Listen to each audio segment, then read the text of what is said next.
Hello everyone, are you hearing me? The image looks okay on my side, the sound looks okay. It's 9 p.m. Central European time, and we are kicking off this live stream.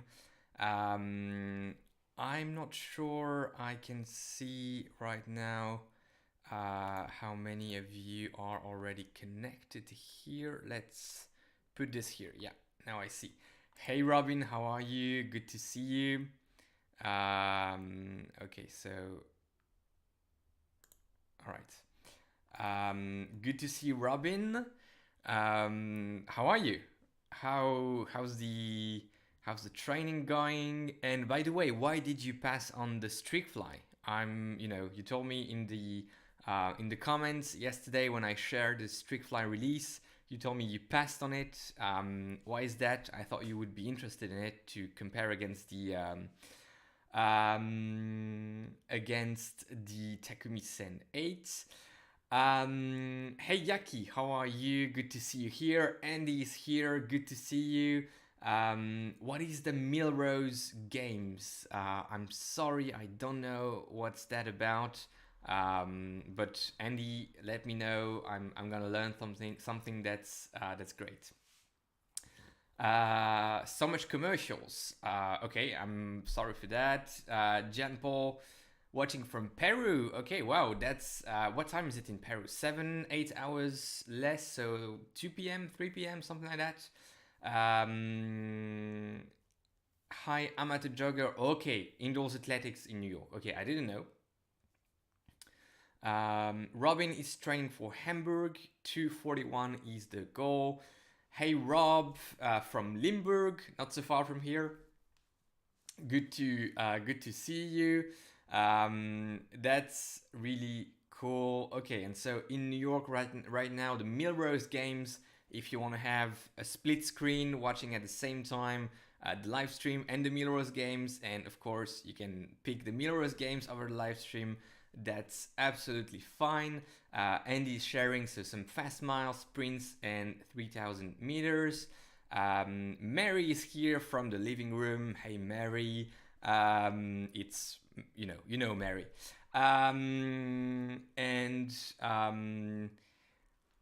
okay. So we have Robin explaining why he passed on the streak fly. I totally, I think your decision is right, and it seems like you thought about it. And in any event, you will be able to pick it later on if you want to. Yes, Fabian, I'm gonna show you the Garmin Epics and all the watches that I'm reviewing at the moment, but that's gonna be for later on in the live stream.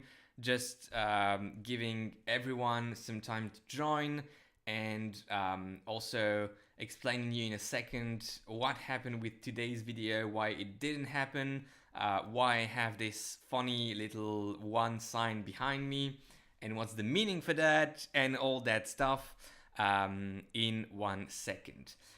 How was your run today? How was your ride? How was your swim? Let me know what you did. I can share with you my training today as well. But let me know what was on your schedule. Good to see you, Frankie. Frankie is in the live stream. Good to see you, Sylvie. Sylvie also on the live stream, and you sold your even on eBay. I don't get that one, but you can explain, Sylvie. There's something, maybe a link with the streak fly.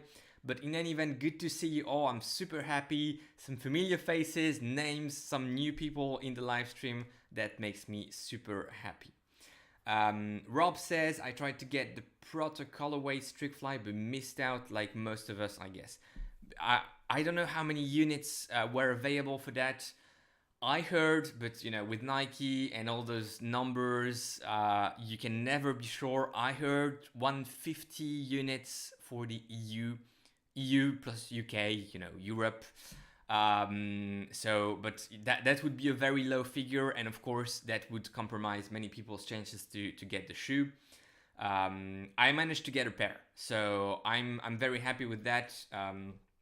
And I will be reviewing it as soon as it gets, and putting a few sessions on it before the review, but I will try to do that quite quick.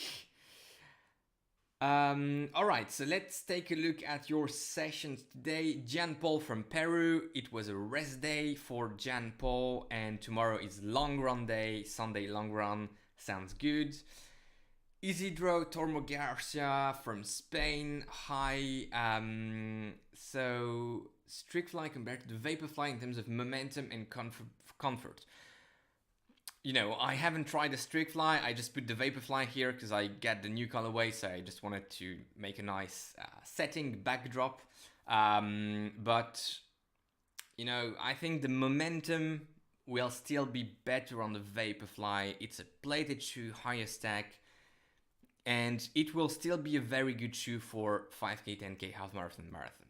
Strict fly may have some nice features, and I haven't tried it, so I'm just speculating here a bit, but I don't think it will dethrone the Vaporfly even for shorter distances. I think it's going to be a fantastic training shoe for very fast stuff, fantastic shoe on the track. I think also for faster trainings, faster intervals.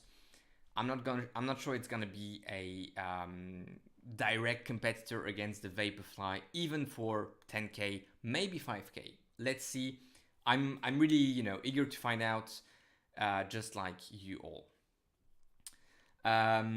Frankie today on the sofa, and tomorrow 100 minutes with some specific paces for the marathon. Frankie is running his first marathon this year, so this is something I'm looking forward to follow and to hear about. Frankie, did you pick the race you will be racing? I'm very curious about it. Andy, and always some very interesting trainings from Andy. 30 kilometers total with 4 times 5K at marathon pace, 1K float in between. Very tough session, I can imagine, and some wind, of course, on the coast in the UK. That sounds like a tough session indeed. Fabian, 30.5 kilometers run, wonderful but windy day, and upper body workout. Yes, the Ekiden colorway is really looking nice. I can show it to you. Robin, you're right. That Ekiden colorway I think is really, really sweet. To be honest, I wasn't really into it when it was announced. I don't know why, but that orange wasn't really my thing. But now it grew on me, and I think it looks actually quite good. And yeah, you will see, by the way, I think you may have followed that if you're following me on Instagram. If you're not, you can go there anytime and follow me there. I'm sharing some different stuff compared to here on YouTube, so it can be interesting for you to be there as well if you're interested in that type of different content.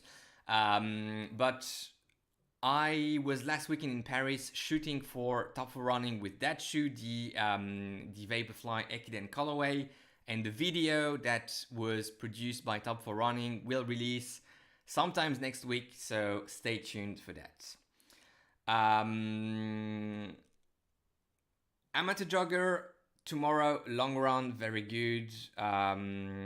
Rob, week 4 of the 10K stride plan, very interested in that. I am a stride user. My pod is right here, always on my desk, being ready to be used, to be put on some shoes. And I never tried the stride plans. I'm using different approaches and systems, and I have my own plans. But I think that's a very good approach, and running with power is very, very interesting. And yeah, you're welcome, Isidro.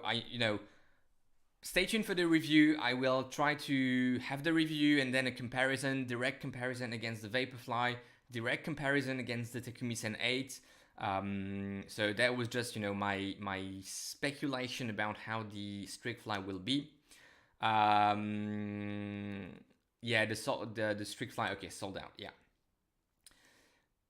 Paris 2022 already registered, Frankie. Okay, so Frankie picked his first marathon. It's gonna be Paris 2022. Great. Am I gonna be there racing? Certainly not. because I'm racing the week after that, and it's one of my sort of, first big races of the season, duathlon season. However, I have two of my coached athletes racing Paris 2022, maybe even three actually. And so I may just get there and to cheer on them and help them on the course. Maybe, let's see. I haven't planned that yet, but Frankie, if I'm there, I'll let you know, and we can certainly meet and have a nice chat together. That would be fantastic. Andy says, if they arrive in time, I'll be using Strictfly for my running club interval session on Tuesday night. Sounds fantastic. I have my Strictfly scheduled for Tuesday as well, and I have a hill rep session on Tuesday. I hope I can use them. And next weekend, I may be racing a low-key local race. It's not even a 10K, it's like 9K. But it's a bit in the forest, and depending on whether it's gonna be raining beforehand or not, I may use them as well. If it's raining, I'm not gonna use them. The colorway is just too beautiful to be put in the mud. Otherwise, I'm considering it. So let's see. All right, so why no video today, and why do I look a bit funny? Because you may have noticed I look a bit funny. I don't know if you can see it. On Thursday, I had my wisdom teeth removed, the 4 of them, and I didn't have time before in the week to shoot the video and to plan the whole thing, edit the video. I was hoping that it's gonna be okay after the wisdom teeth are removed, so that I can shoot the video on Friday, quickly edit Friday night, and have it up on Saturday. It did not happen. As you can maybe see, I have some very swollen cheeks, looking a bit like a hamster at the moment. So that's why you didn't have any video uploaded today. I'm really, really sorry for that. But I thought I could, make a good thing out of the bad thing. And so that's why we have this little thing here. I'm gonna let you guess in a second why this is and what it means. But it's trying to make a good situation out of a not so funny one. But it went actually quite okay. It's just the day after, so yesterday and today, 2 days after that, I really had those very, very swollen cheeks. But that's it.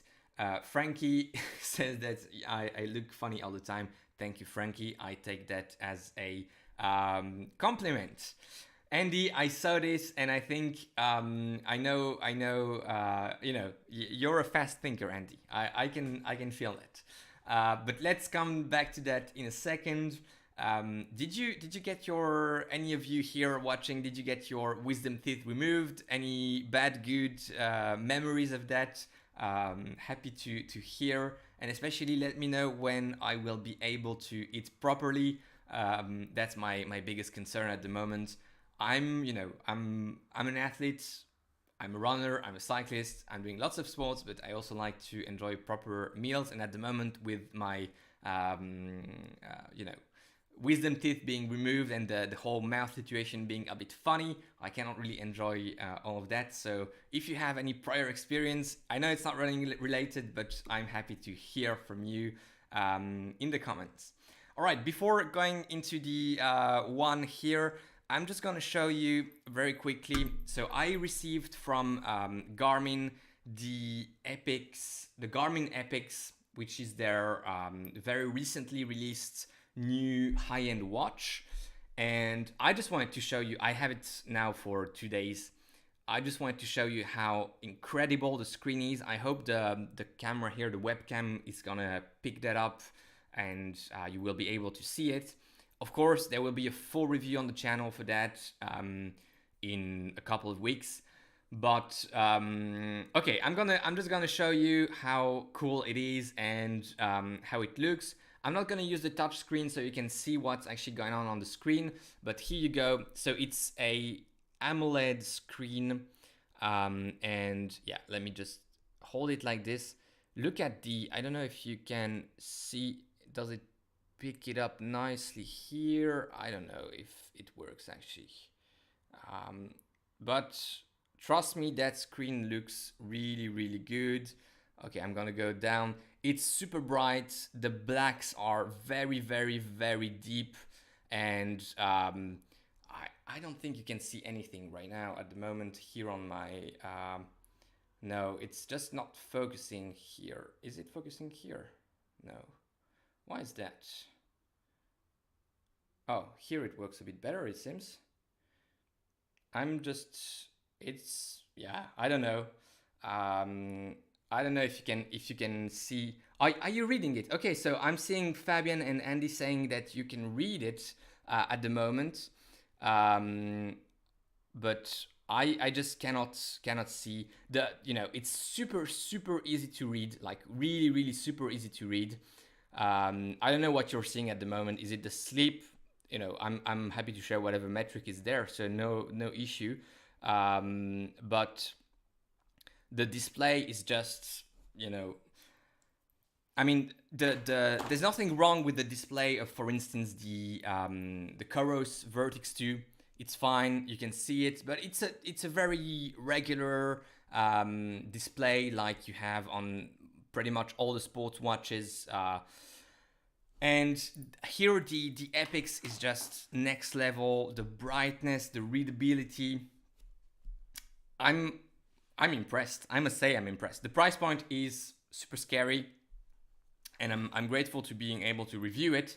But that look of the watch is just fantastic. That display is really fantastic. It feels premium. It feels very well built, very high quality. No issues there. But the price tag is a bit scary. I just wanted to show it to you. The review, I think, is going to be interesting. There are many good reviews already on the internet if you want to check them out before seeing mine. And yeah, I think it's to a certain extent a big step forward in the realm of sport watches, because it's first AMOLED display, and the battery life is not that bad. So they managed to have a good balance between that fantastic display and a decent battery life. Andy is saying, my biggest issue with spending loads on a watch is that it has no bearing on performance. It'll run just as fast with a cheap watch as a €100 one. I'd rather spend the money on shoes, clothes, and races. I mean, I totally agree. I cannot disagree. Performance is not in the watch, that's for sure. All the metrics you get in the watch will not change your race outcome. I do agree. However, some people, even if performance is not their main focus, will enjoy having those features on their watch, will enjoy having that display, even as a fitness or as a lifestyle type of watch. And I have my Coros Space 2 here. I know, Andy, you have the exact same. I love this watch, and I'm gonna be using it after I send back the Vertix and the Epics. So we're on the same page here, and I'm just saying that I think this may, in a few years, be implemented in some more entry-level watches like this. It's always the same, like in Formula One, when there are some new innovations, very expensive, very high-end, and people are like, what is it for? Will it ever change the way I'm driving my car? No, not right now, but at some point, all those innovations will come at a cheaper price point because they will be produced at a higher scale, and you will end up having some of them in your low-end or regular car. And I think it's the same with watches. Seeing what those brands are doing with their top-of-the-line watches may be a good indication of what will be happening in the watches that you, me, and everyone wearing the fantastic Pace 2 will have in a few years. But I just cannot disagree with your statement. That's absolutely true. Fabian says, I'd prefer this Garmin over a Rolex. I wouldn't mind having both, but in the end, I'm with the Pace 2. Really good screen, like the Samsung watch, but I think all those watches, like the Apple Watch, the Samsung watch, they have a battery life that wouldn't be comparable by any means to something like the Epix, which I have for today, so I cannot say much about the battery life, but I think it's really another level compared to the Apple Watch, for instance. And that's for me the big difference. It's pretty much the same price tag as some of the most expensive Apple Watches, you know, the titanium versions or whatever they call it. And you get more battery life. So it's a trade-off. And if you're into those type of budgets, watches, I think it may be interesting. And I do agree with you, Andy. The Pace 2 is a great watch, but it does feel a little cheap. Yes, it does. I wouldn't mind having the Pace 2 features in a metal body. Nothing crazy like titanium, you know, whatever fancy metal it would be. Just aluminium, simple body would be really fine with the same features as the Pace 2 has. And if one had to be added for me, it would be music, even though I'm not listening to music when running. So that would just be being able to, you know, put my AirPods and listen to music when walking, or sometimes listening to a podcast when running, but I'm not really into that. But that's the only feature that I think could, you know, benefit, the Pace 2 could benefit. And premium watches do have their place. I fully agree, says Andy, just not on my wrist. That's also, you know, once you try them, and actually before having the Pace 2, I had a Garmin Forerunner 945, I had a 645, I had a Phoenix 5S, I had a Phoenix 3. Well, you know, I had different watches, and some of them were more premium than the Pace 2. When you taste some of those builds, at least, build qualities, and then you go to the Pace 2, even though it's a fantastic watch and there's absolutely nothing wrong with it,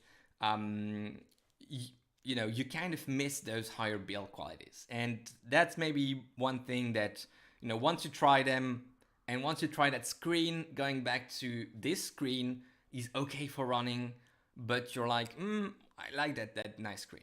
But, you know, that's again, just a trade-off. I'm not a jogger, I'm a simple man, it's too fancy to me. Again, you know, I cannot disagree. I'm wearing the Pace 2, and I would call myself a simple man as well. So I just cannot disagree. And yeah, you know, that's what I was trying to say, Fabian. It's a great watch, and just the price point. Should the Epics be at the same price point as the Pace 2, it would be a no-brainer. But for now, Pace 2 is just a winner here. All right, let's come back to the one sign behind me. And by the way, let me know, are you interested in watch reviews on the channel? Are they boring? Are they, you know, interesting, insightful? Would you like me to do more of them, less of them?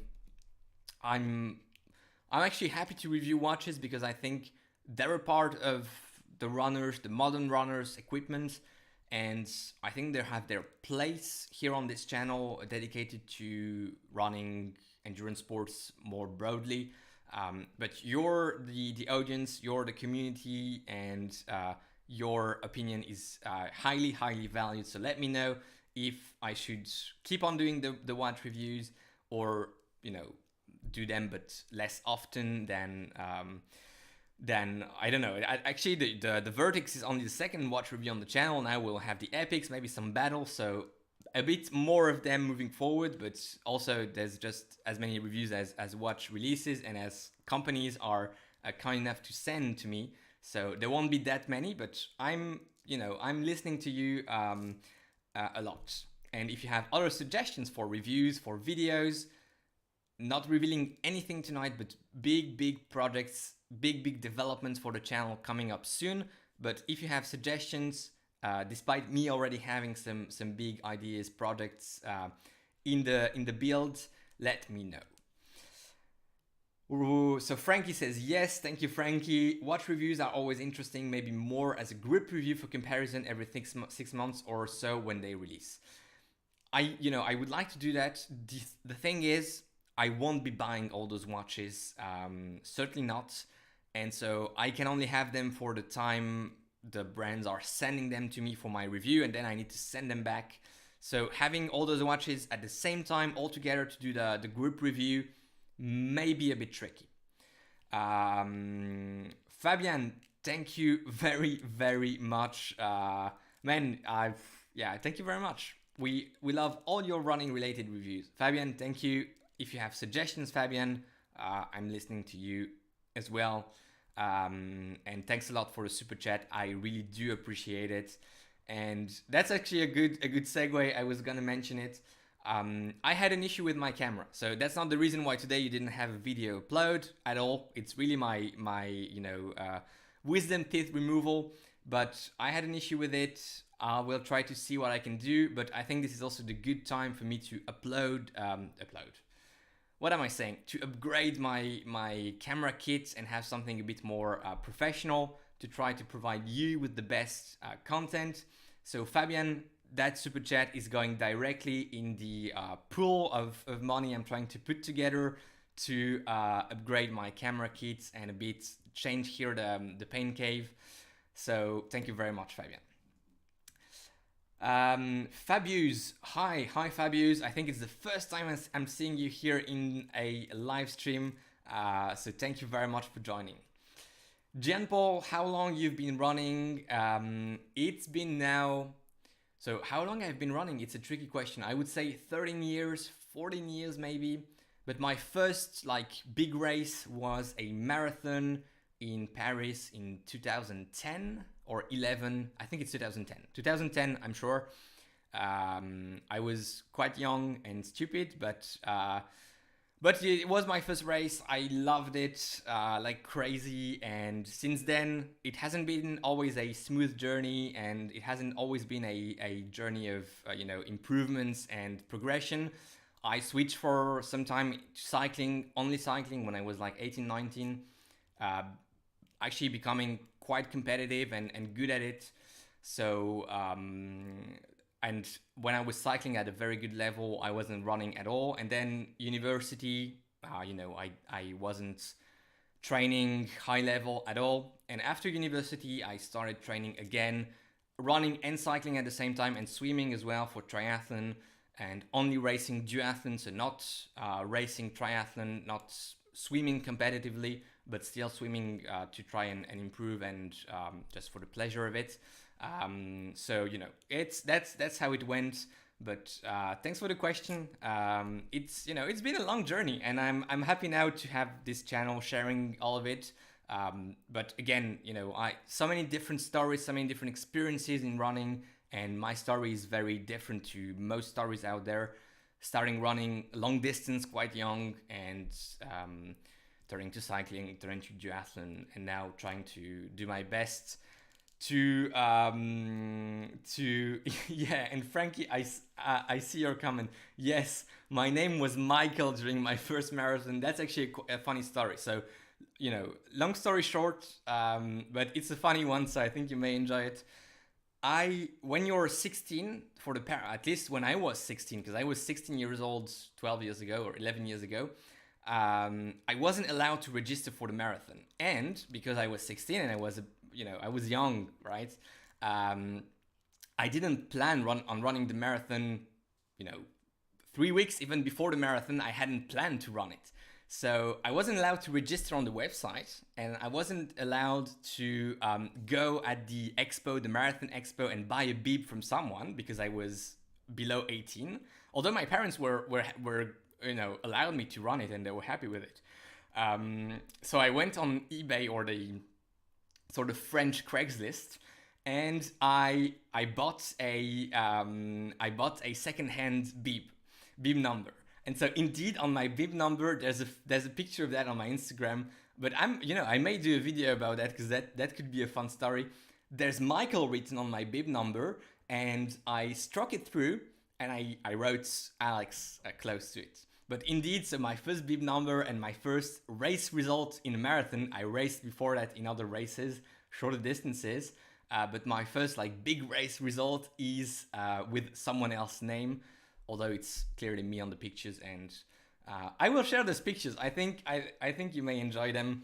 I look a bit silly, I didn't know how to pace a marathon. I went all out, ran the first half in 1:35, I think. And in my head, I was like, okay, so 1:35 times 2 should be a 3:10. First marathon should be okay. and I ended up blowing up completely in the second half, and I did like 4:20 something.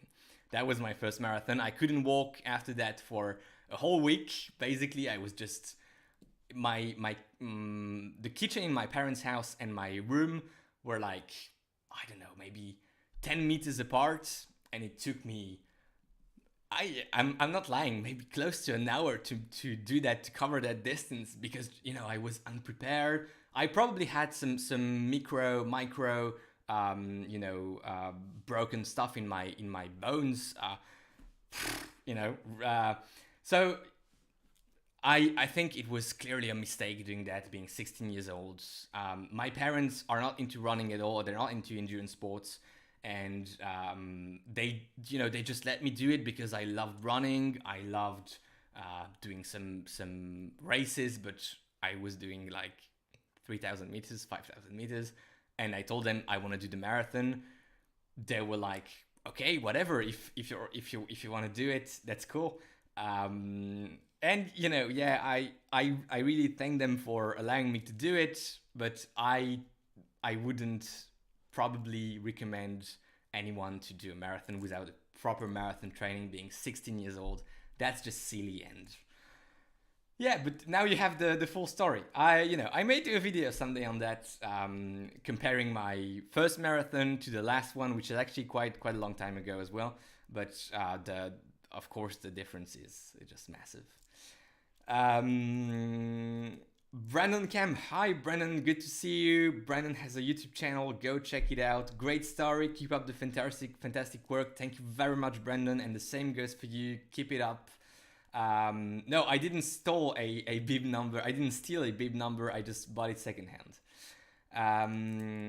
Off topic, what has been your favorite running shoe so far? Well, that first marathon, I ran it in a Nike, I think it was lunar something. It doesn't exist anymore, but it was a very good shoe. And Pegasus Turbo.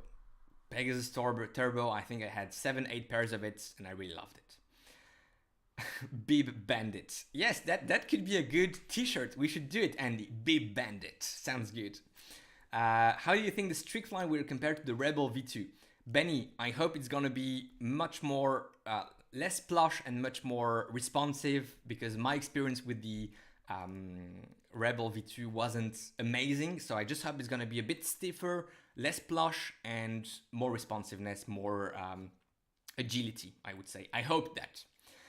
Team Trenholm, what the fuck? People do that. Yes, I did that. And again, it wasn't the best idea. Good story, thank you. Many lessons learned in 4 hours, yes. Jan Paul, I just started running July 2021, quite a beginner. I was wondering if in running there's a moment when you cannot improve your performance anymore, or very slowly.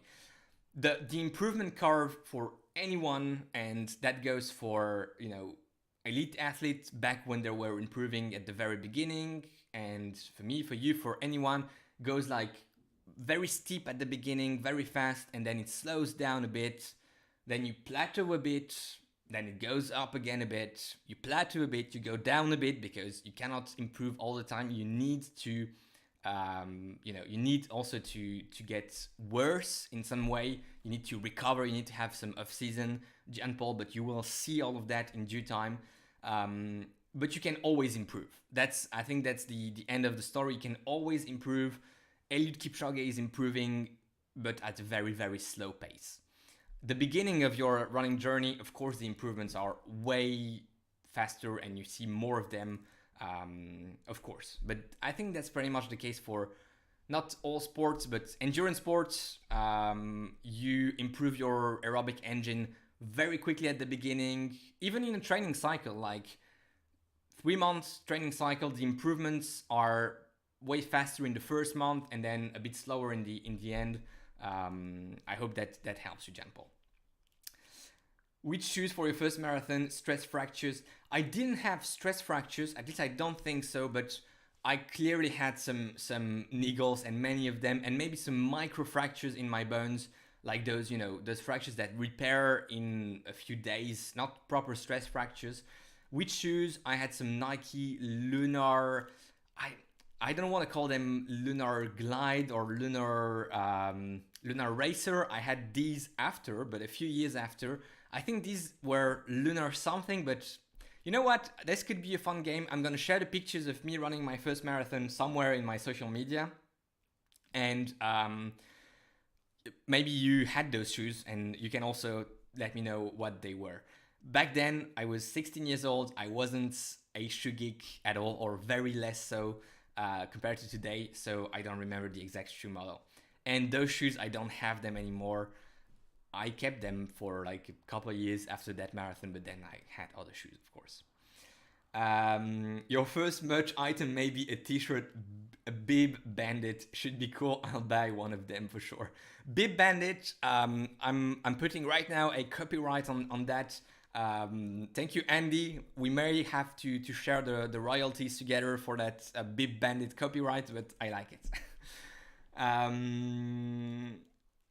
Benny, if you could have any discontinued shoe, which would it be? I wish I bought several pairs of the Freedom 3, all sold out in the Netherlands. Well, again, I think Pegasus Turbo. I would probably buy a couple more pairs. I have one actually right now. I'm checking it on a sort of secondhand thing, where it seems quite new, very low price point, of course, and I may just buy it to compare against other shoes because it's one of the references I had really in running shoes. I'm gonna probably run with the Alphas in Paris, says Frankie, but I missed some comments here. Okay, Jaume, I never know how to pronounce it, and I'm sorry for that. Hi Alex, Alphafly or Vaporfly, Mama or Papa. I like both, and should I just keep one and never use the other one again, I would probably go with the Vaporfly. But I love the Alphafly, so this is a tricky question. Fabian, good night. Thank you very much for tuning in, and thank you for your super chat up there. I really appreciate it. If you're still here, Fabian, thank you very, very much. I'm gonna run my Paris Marathon with the Alpha, says Frankie. I think that's a good choice. Just train with them, do your marathon pace training with it, and the 4mm drop will just go unnoticed. Andy, were they white upper with a green midsole? I had a pair of Nike Lunar something that I adored that were like that. No, they were black and red. I have the picture somewhere. Maybe I can have it here on my phone and show it to you. But let me see. I'm just gonna check 1 second because I just don't want to waste your time. Paris Marathon, where is it? My first marathon. No, I just don't have them here. No, I don't have them. But I'm gonna show them to you someday, and maybe one of you can let me know what shoe that was. It was black with a red midsole, red blackish outsole, and the eyelet chains were white. Nike Lunar Lon, maybe? I don't know. I just don't remember. It's been 11, 12 years now, so maybe someone can figure what model that was, or I can ask Nike directly. I doubt that they're gonna answer, but I'm sure they have it somewhere in their museum of shoes. All right, so why do we have the one here? We left that topic. Andy guessed it, but Andy, just don't comment with your good answer. Maybe some people didn't see it. Can you guess why we have that here, and what's the link with that video today? Let me know. And so again, for those of you who joined recently, thanks very much for joining. Why no upload today? I got my wisdom teeth removed, the 4 of them, on Thursday, and so I simply couldn't record a video on Thursday night or yesterday. I thought it would work, but it did not. And yeah, Andy, thank you very much for your silence. And again, the bib bandit branding could we can work something about that. I think we now know. Yes, so it's the birthday of the channel. Not exactly January 29, but I thought it would be a good coincidence not being able to upload a video because of my wisdom teeth removed 2 days ago. And the birthday, which is actually February the 2nd, that's when I uploaded my very first video on this channel. And so we are celebrating 1 year of that YouTube channel, 1 year of existence. All of you here, there are many other subscribers, but thank you very much for being here for now 1 year. I know some of you were here very early in the existence of the channel. Some of you are here, Frankie, Andy, and IP. I know you guys were here like in the first 100 subscribers or 200 subscribers. I will always for some reason remember your names, but I try to remember all the names, because even if you joined 10 seconds ago and you're just a very new subscriber, I'm just super grateful. And it's been a fantastic year. I'm just gonna, that's the only thing I can say. It's been a fantastic year doing videos on YouTube. I never thought before, 2 years ago, I didn't even think of having a YouTube channel sharing my passion for running, my passion for endurance sports. And now it's a thing, and I'm really enjoying it.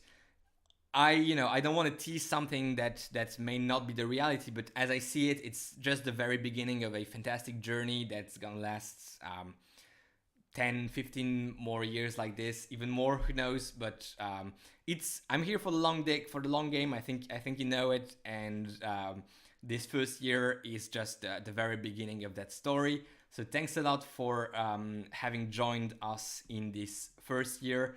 I think, one day, if this channel still exists, still works, you will be happy to remember that you were in the early joiners. And for some of you, in the very early joiners, because I know some of you were here even when the videos were really different in terms of quality, and I hadn't figured all the good stuff right off the bat. So the very first videos, you can go check them if you want to have some fun, were a bit different. And yeah.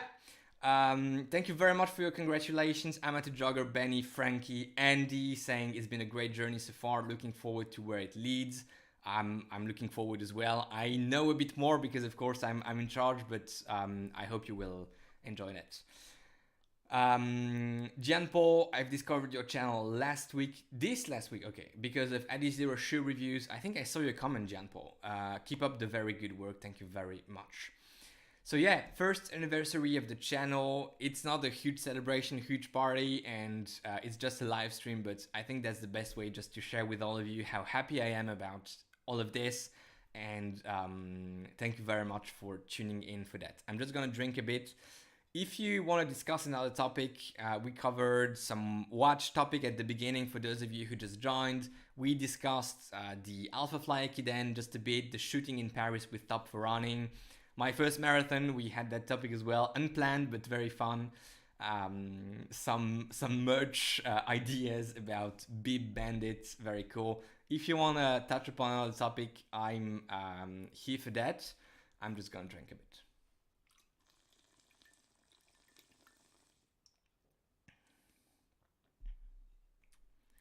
Yeah, Bib Bandit, I like it.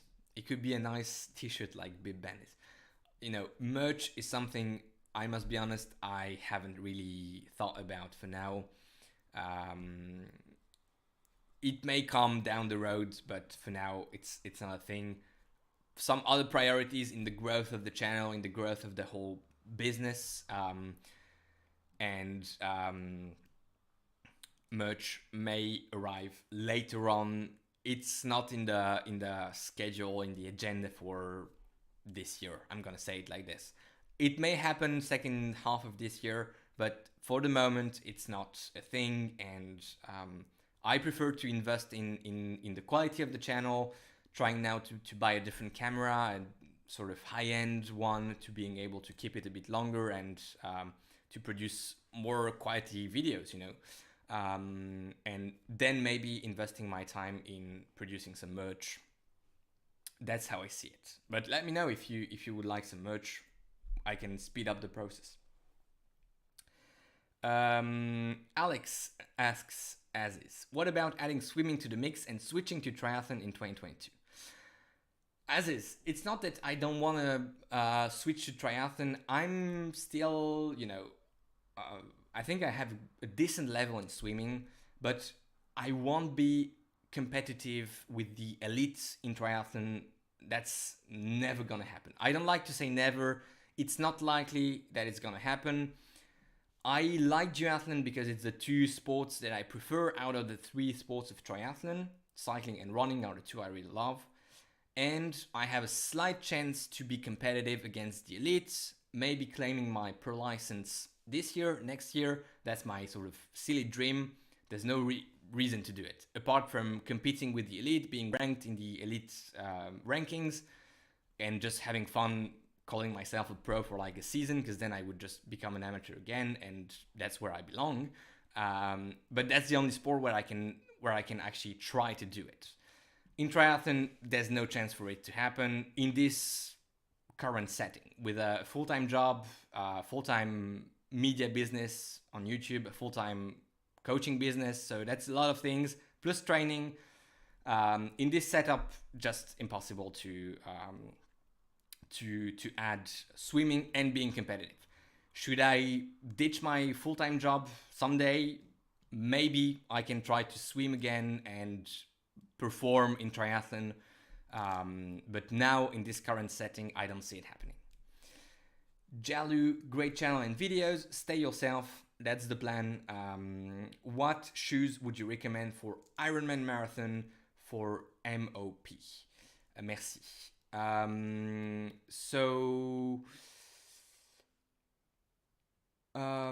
MOP, I think I know what it means, but Jalu, can you confirm the meaning of MOP? I would appreciate. What shoes would I recommend? First of all, shoes that you tried and that you that work for you in training in some intensive and long brick sessions where you get off the bike, start running, and the shoes feel okay for some tempo work in that brick setup. Even some multi-brick sessions, running, cycling, do that a few times. I do those type of sessions. Middle of the pack. Okay, thanks. That's what I thought. You need shoes that have, I think, a higher stack to keep that leg freshness, and at the same time not too aggressive. So I would avoid Metaspeed Sky. I think a bit too aggressive. You could consider the Alphafly and Vaporfly. I don't know what you call middle of the pack, but I guess an Ironman marathon like 4:15 hours, somewhere there, 4:30. The Endorphin Speed, I think, could be a very, very solid pick for you.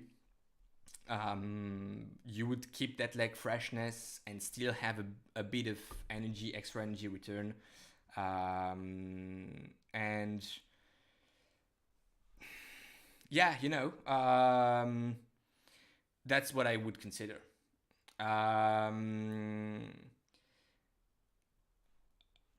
Okay, your full-time job is, RC Elite V2. Thank you, Frankie. Very good one. It's not that I don't want to discuss my full-time job. It's not really interesting here, and I can someday do a video on that and how I do the different stuff. You all have full-time jobs. I have one as well. It takes more time than most full-time jobs. It's not either that I'm ending at no time in the night, but it takes some time, and that's also one of the reasons why this channel is only growing at a certain pace and not 10 times faster, because I'm trying to balance everything together.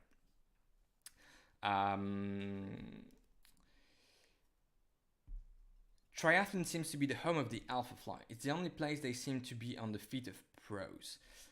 I think you're right, Andy. And my explanation for that is, I think I have two explanations, but one of them is that I think many elite runners that are racing for money are afraid of using the Alphafly because of those pods popping very often and unexpectedly. So that's one of the reasons.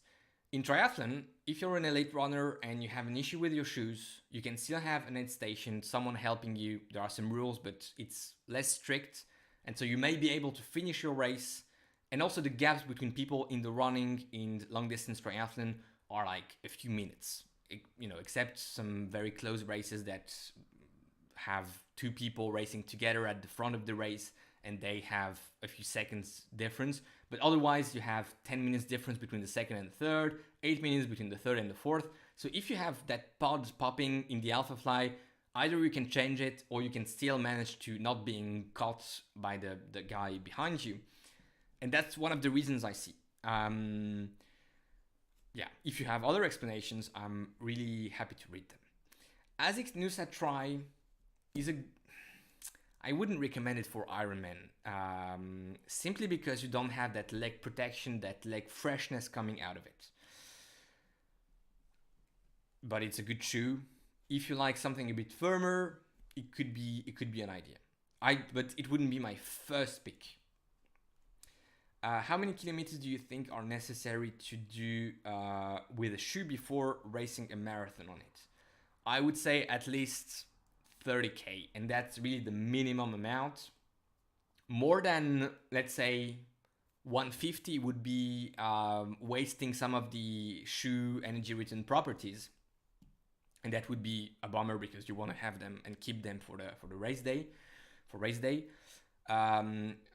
I would put 30K simply to really make sure that you know the shoe, even though you had the same model maybe, but you need to sort of work your feet a bit in the shoe, try and see if you get a blister, and just break a bit the plate sometimes on some of those firmer shoes.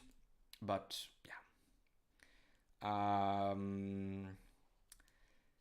Blixton, if you had to throw away all your shoes except 1, 2, or 3, which would you save? I'm gonna do the game looking at the shoes I have here in the boxes. So this may not be my overall answer of all times of all shoes I had, but here, if I had to keep 3 of them, I'm just moving a bit backwards and then coming back to you.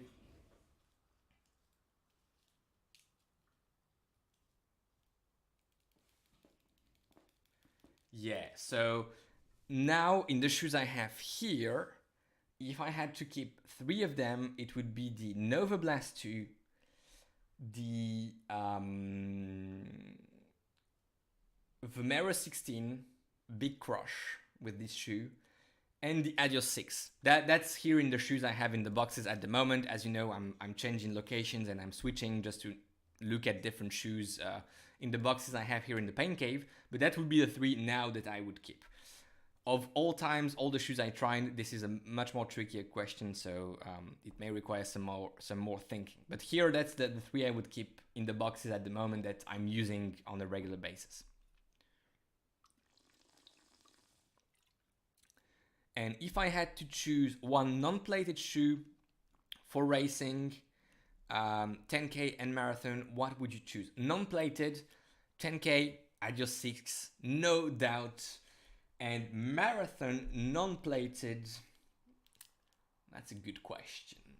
I would probably go... That's a good question. Non-plated for a marathon right now. You know what? And this may contradict what I just said about the Nusa Tri, but I may go with the Nusa Tri 13 for a non-plated shoe for the marathon. Adios 6 for the 10K non-plated and Nusa Tri. That's again here in the boxes. I was trying to think a bit out of the box. No pun, but yeah. Andy, currently for me that would be Vomero, Easy Days, Takumi Sen workouts, and Vaporfly for racing. So Andy, you seem to be sold on the Vomero 16. I'm so happy to read that. I think it's an underrated shoe. Robin, if you're still here, thank you so much for recommending it to me. And if some of you got the recommendation from Robin or from my review, I'm very happy for that. I'm using it. I even ran in it last weekend. I did a run with... on Instagram, he's called Bert Bob, and his real name is Bob Bertemans. He's a sub-elite runner from Luxembourg, and I ran a tempo run for him. It was like easy run, but I ran it in the Vomero 16, and I think it's just a fantastic shoe. Did you run in the Bondi X? Alex is asking. Rob, no, I did not run in it. I don't know. Is it worth me doing a review of this shoe? I have some nice reviews coming up, but I need to put some more Ks on those shoes. Is it worth me getting the Bondi X? The thing is, and I don't want to get into some controversial stuff here. Hoka tricky is a tricky brand to work with. I can buy the shoes, of course. You know, I did that a lot of times. I will do it again, but buying all the time all the shoes from one brand like Hoka, for instance, it's just very tricky to get in contact with people at Hoka. That's just what I'm gonna say. And I would love to try the Bondi and all the upcoming Hoka shoes, but I would love to being able to work a bit more smoothly with some of those brands, and Hoka is one of them. Good answers, says Blixten. I've been using Adios 6 on the treadmill for threshold sessions, Norwegian style, building up that engine again. Yeah, Norwegian style. I see what you mean. And Adios 6. I know you like it, Blixten. I know, I know. It's a good shoe. Easy to run in, the Vomero 16, such a comfy shoe. Great job, Robin, for the recommendation, says Andy. Yeah, Robin, if you're still around, thank you very much. I don't think Robin is still here, but yeah. I yeah, so I was just kidding with Berthe Bob. I was filming him, and I did that a few times during the weekend because I thought I was a funny running gag. Filming him and saying, "Are you the guy from Instagram?" And I knew it was him because we were sharing the same hotel room, so I knew it was him. But it was like the running gag of the weekend. Is he that guy who's doing a lot of plyometrics videos? Yes, he's that guy. Is Berthe Bob's stride even more beautiful in person than it is on Instagram? It's impressive. He has such a beautiful stride, form, and even those drills. I don't know if you know the drill where he's like throwing his leg very high in the air, and man, this is so impressive looking at him doing that live in front of you. I know. I mean, he's a beautiful runner. He has really a stride that is crazy.